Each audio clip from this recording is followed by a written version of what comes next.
Bueno, yo acá te voy a compartir pantalla para mostrarte algo que es fundamental cuando uno va a hablar de geopolítica, es verlo desde la óptica de acá, de donde estamos. Fíjate que yo tengo Irán acá, ¿bien? Acá busqué los datos. Es más o menos, tiene el doble de población que Argentina. La tasa de natalidad es sorprendentemente baja para el país que es, digamos, por sus tópicos religiosos, etcétera, etcétera. Bien, y es un país bastante grande, como podrán observar ahí. El nivel de vida, según lo que comentan las páginas, no es el óptimo, digamos, es a medio pelo, si bien tiene un ingreso per cápita relativamente alto. Lo importante de toda esta zona es su historia, ¿no? Antes de entrar en el problema de que se haya muerto su presidente y cuál es lo que acontece con él. Fíjense que toda esta zona, Siria, Irak, Irán, Arabia Saudita, son el verdadero origen de la cultura humana, históricamente.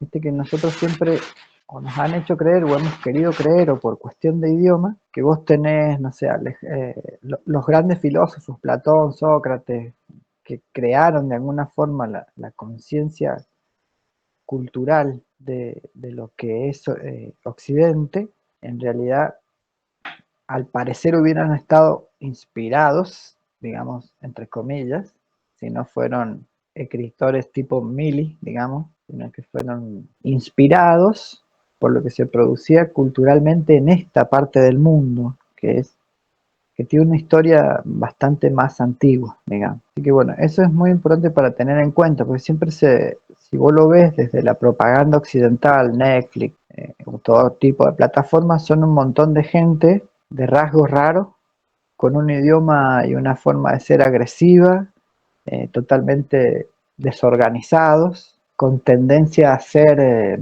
mala gente, con armas, a no tener, digamos, buenas relaciones sociales, digamos. Eso es lo que nos vende siempre el aparato mediático sobre la gente que habita en este espacio. Ese es el concepto general que tiene Occidente, por eso es tan fácil hacerlo quedar mal, ¿bien? Sin ánimo de defender. Es más, cuando lo hablan no te dicen el presidente de la República no sé qué de Irán, te dicen del régimen iraní, ya marcándote la diferencia en los medios, ¿no? Es el régimen ruso, el régimen iraní, el régimen chino. Y bueno, a ver, Arabia Saudita tiene elecciones y tiene un presidente, se tiene un sistema presidencialista. O sea, decirle régimen no se ajusta nada más que al discurso de decir es mala gente, ya de entrada es decir, estos son mala gente. Entonces, son un régimen, como que hubiera sido impuesto por la fuerza y fuera una especie de gobierno que no es avalado por la población. ¿Bien? Por eso se usa ese lenguaje. En líneas generales yo hace bastante que no me pongo a estudiar los pormenores porque como habrán visto hemos estado bastante ocupados estos meses con lo que pasa acá como para andar mirando mucho más allá. Pero en líneas generales Arabia Saudita ellos son de otra religión, ¿no? Son musulmanes, que es el tercer movimiento monoteísta. Y hay dos o tres concepciones mayoritarias de verlos. Algunos son más radicales, digamos, más agresivos, más impetuosos, y otros son más moderados. Pueden buscar los nombres en Google, creo que son yihaditas y yemenitas, por ahí vienen más o menos el idioma, que son como diferencias, no en la parte cultural, sino en la parte religiosa sobre todo, y en qué forma ven ellos el mundo a través de su religión. Y ahí entra una parte que también es más difícil de entender para nosotros que para ellos, por su historia, ¿no? Por lo viejo que hablamos al principio, ellos en su historia es mucho más importante la cuestión religiosa, más como código civil, o sea, más como modo de vida. Nosotros estamos un poco apartados de eso.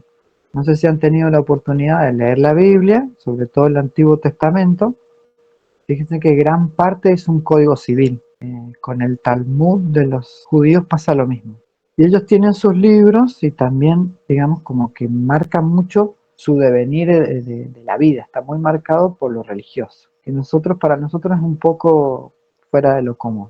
Bien, este grupo, este país en sí, esos grupos están subdivididos y lograron digamos, como en comunión, consiguieron un presidente como el que murió ahora, que era más bien tirando a conservador, digamos, un tipo tendiente a la paz, más tranquilón, más piola, no tan efusivo como suele pasar con estos países. Ahora, para entender la relación total, tenemos que salir a la época de las guerras que sucedieron acá y por qué hay cierto conflicto por medio de los Estados Unidos. Imagínense que ellos están al lado de Irak, están al lado de Siria, ¿bien? Están al lado de todos estos lugares que han tenido intervención a través de los Estados Unidos de problemas de guerra, derrocamiento y todo. También Libia también se ha visto envuelta en cosas de ese estilo. Bueno, en ese contexto hay que entenderlos a ellos. No son muy pro occidentales, que han tenido muchos problemas con la intervención bélica, sobre todo occidental, imponiendo su modelo de libertad y democracia, que es las palabras que ellos usan siempre para este tipo de situación. Y ahí, entendiendo el panorama general, si ustedes van, creo que fue el rey de Libia. El tema con Libia fue el siguiente: Libia le fue muy bien en la economía. Entonces, ¿qué empezó a hacer? Empezó a tomar con distintos organismos internacionales. Ellos cubrían su deuda y quedaban endeudados con Libia a una tasa mucho menor. Esa fue la primera cosa que empezó a molestar muchísimo. Se anima a hacer una declaración que hasta entonces solo la pudo hacer Rusia, que dijo: yo voy a comerciar petróleo en una moneda que no sea dólar. Esa declaración le costó la vida. Dentro del contexto internacional, más contando que fue hace 10 años, hace como 20 años hizo lo que ahora Rusia se animó a hacer después de la operación de Ucrania, que fue decir: me alejo del dólar. Eso era una cosa que no se podía decir de la Segunda Guerra para acá, porque te costaba la vida, y a él le costó la vida. Un tipo que llevó mucho a la clase media para arriba, hizo un muy buen movimiento revolucionario en Libia y terminó ejecutado por una plaza por unos chiquillos, obviamente financiados desde el exterior, ¿no? Para llegar al poder. En ese contexto es que está Irán. O sea, hay como todo un resentimiento con Occidente por esas cosas, ¿no? O más reciente que eso, distintas invasiones, digámoslo así, y sometimiento de países. El más conocido es Irak, con el tema de las guerras, de los golpes. Bueno, acá teóricamente estaba Bin Laden, que teóricamente lo encontraron, lo asesinaron y cuando lo traían se les cayó del helicóptero y nunca más se encontró el cuerpo. Lo llamativo es que el padre de ese señor tenía empresas en sociedad de petróleo con el padre del presidente de los Estados Unidos, que lo mandó a matar. O sea que es medio, está todo intereses cruzados. Y la cosa se logra la estabilidad cuando se comienza la invasión de Siria, comienza el quilombo en Siria, que fíjense que está ahí al ladito. En Siria fue la primera vez que salió, digamos, ya publicado, las otras veces puede haber sido, pero pasó sin mencionarse, en la cual hubo intervención directa de Rusia. O sea, de la misma forma que hoy en Ucrania vos tenés un conflicto abierto que mide la capacidad bélica de Estados Unidos y de Rusia, más allá de los países intervinientes, cuando Siria estaba perdiendo el control de toda su ciudad, hubo intervención directa rusa y no lo pudieron derrocar ni asesinar al presidente sirio. Una vez que eso sucedió y que cuando entró Donald Trump retiró las tropas y todo que estaban por ahí, medio como con la cola entre las patas y todo ese lío, ahí se empezó a armar cierta estabilidad porque hubo un respaldo directo de Rusia que ya había crecido, se había fortalecido a lo largo de los años y tenía cierto poder en la región como para marcar estabilidad porque hacía contrapeso a los intereses occidentales. En ese cuadro llega a la presidencia el que ha muerto ahora de Irán. Entonces, ¿qué pasa? Acá en Irán, ¿cómo está actualmente la cosa y por qué es tan complicado? Hasta ahora no ha pasado nada. Porque Irán tiene un conflicto abierto con un pequeño país que siempre está rompiendo las bolas, que se llama ¿Dónde está? Ah, sí señor, ¿dónde está Israel? Fíjense, acá está Israel, ¿lo ven? Acá está todo el despelote, acá está la franja de Gaza, acá contra el mar, ¿ven? ¿Lo ven ahí? Israel tenía un conflicto, un semiconflicto abierto con Irán, porque ¿cómo se llaman la gente que teóricamente genera resistencia en Palestina contra Israel? ¿Cómo se llama ese grupo armado? Hamás. Bien. Hamás es un movimiento islámico extremista que a todas voces es financiado por Irán, ¿bien? En un intento de Irán de que Palestina no desaparezca, porque sería tener Occidente instalado en prácticamente Medio Oriente, ¿bien? Y atenta contra sus intereses directos. Irán no ha hecho cagar a Israel, no estamos suponiendo. Irán tiene 80 millones de personas, el tercer o el cuarto ejército mejor armado del mundo. Israel tiene 8 millones de personas en un país casi carente de recursos, pero con el apoyo, bueno, ahora no tanto, pero hasta hace muy poco, irrestricto de Estados Unidos. Por lo cual, Israel es el pibe malo del barrio que nadie le puede poner la trompada que se merece porque tiene un primo grandote. ¿Bien?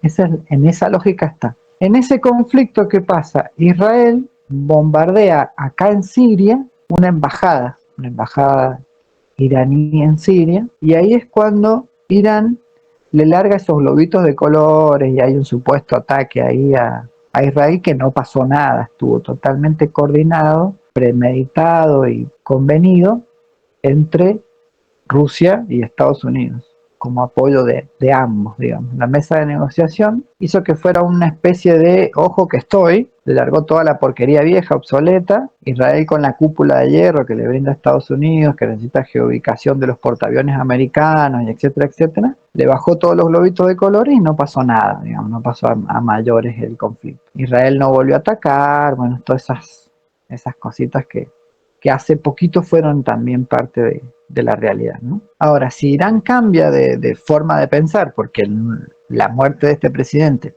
pudiera hacer que el que ganara fuera con otra orientación, se podría ir a un conflicto. Hasta ahora no ha sucedido, primero porque nadie se adjudicó haberlo asesinado, que es muy importante eso, y segundo porque el que está segundo al mando, digámoslo así, el vicepresidente, al parecer tienen los huevos suficientes como para sostener el sistema político, por lo cual la política de fondo seguiría igual, por lo menos por un lapso de tiempo. Ahora, Irán también está, aparte de tener ese conflicto, está alargando unos manguitos dentro de su aparato para debilitar a Israel, unos manguitos a este país que se ve acá que se llama Yemen. Este país más chiquito que está acá, fíjense, acá tiene un estrecho. ¿Lo ven este estrecho? Bueno, ¿qué pasa? Para abastecer a Israel en estos puertos de acá, se utiliza todo el comercio marítimo, sobre todo de toda China, de todos estos lados, usa el comercio marítimo de este lugar para abastecer a Israel. Entonces, una parte porque Yemen está enojada, una parte porque Arabia Saudita también cortó mucho relaciones con Estados Unidos, una parte porque Irán estaba en conflicto con Israel, acá hay una gente que se pone acá y no deja pasar ningún barco. Un dato que no pasó a mayores fue que hace cuestión de 15 a 20 días después de las declaraciones de Milei, bombardearon en este lugar un barco no me acuerdo la bandera de qué país, pero que tenía adentro trigo argentino. O sea, ellos siempre antes de bombardear respetan en la nacionalidad del barco y la propiedad de la carga. La carga era argentina y el barco era de otro país, igual lo bombardearon. Por lo cual ahí tenés el impacto de las declaraciones de Milei en Medio Oriente, ¿no? Bueno, este lugar también está en conflicto porque ¿qué hace Israel ahora para abastecerse? Si necesita algo de India o de China, tienen que hacer toda la vuelta a África y entrar por acá.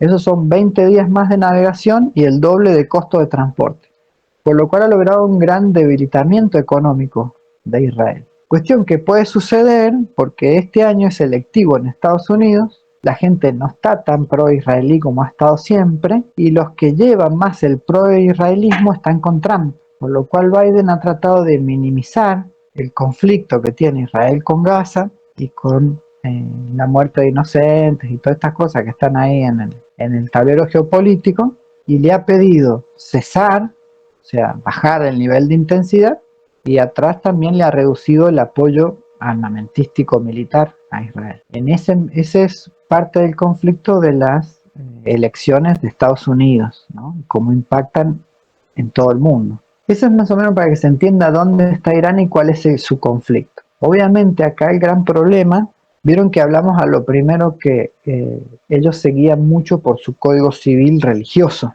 Bueno, la parte dura de Israel dice, pues ellos, según su teología, Cristo aún no llega. ¿Bien? Ellos están esperando la venida del Mesías. Y según sus escrituras, el Mesías va a venir después de las grandes guerras de fuego. Por lo cual Israel es probelicista y siempre está bombardeando y hueveando porque quiere provocar una gran guerra. ¿Cómo sería provocar una gran guerra? Bueno, suponete que el conflicto abierto de Israel con Irán se maxificara a punto de que fuera un conflicto real de gran envergadura. Estados Unidos tendría que salir al apoyo de Israel. Bien. Y Rusia tendría que salir al apoyo de Irán. Sobre todo porque Rusia, si ustedes ven acá su ubicación, lo ven aquí a la Gran Rusia. Bueno, la Gran Rusia está creando una ruta, ahora nos vamos a ir arrimando a dónde viene. Está creando una ruta ferroviaria que va por acá, corta este país y sale acá. Para bajar sus costos marítimos y todo eso lo haría por tren, pasando por este país acá que tiene un nombre medio raro, Azerbaiyán. Bien, por ahí pasaría la vía, llegaría a Irán y daría acá, por lo cual sería una salida a puerto que Rusia en este momento no tiene, porque en las costas que ellos tienen acá está congelado, casi el 90% del año está congelado, entonces no tienen puertos. Entonces quieren crear una ruta ferroviaria que los comunique y lo deje muy cerquita para comerciar con todo África, que es otro conflicto que se viene armando, que es la razón por la cual Francia vive diciendo mandemos tropas a Ucrania.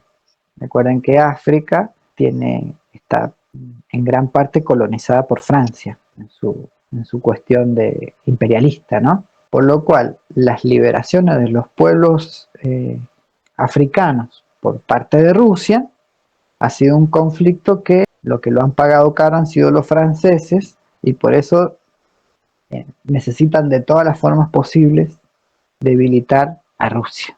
Bueno, el tema es que si Irán baja, digamos, cambia su pensamiento de fondo y su política de fondo y se vuelve más activamente belicista y no simplemente como ahora que se está protegiendo, digamos, de las amenazas israelíes, tenemos un problema grande que puede conllevar a que sea una guerra abierta bastante más expansiva y bastante más agresiva y que haya intervención militar directa o indirecta de las dos grandes potencias en pugna. ¿Bien? Eso es lo que mantenía a raya ese presidente y esa era la importancia geopolítica de ese presidente.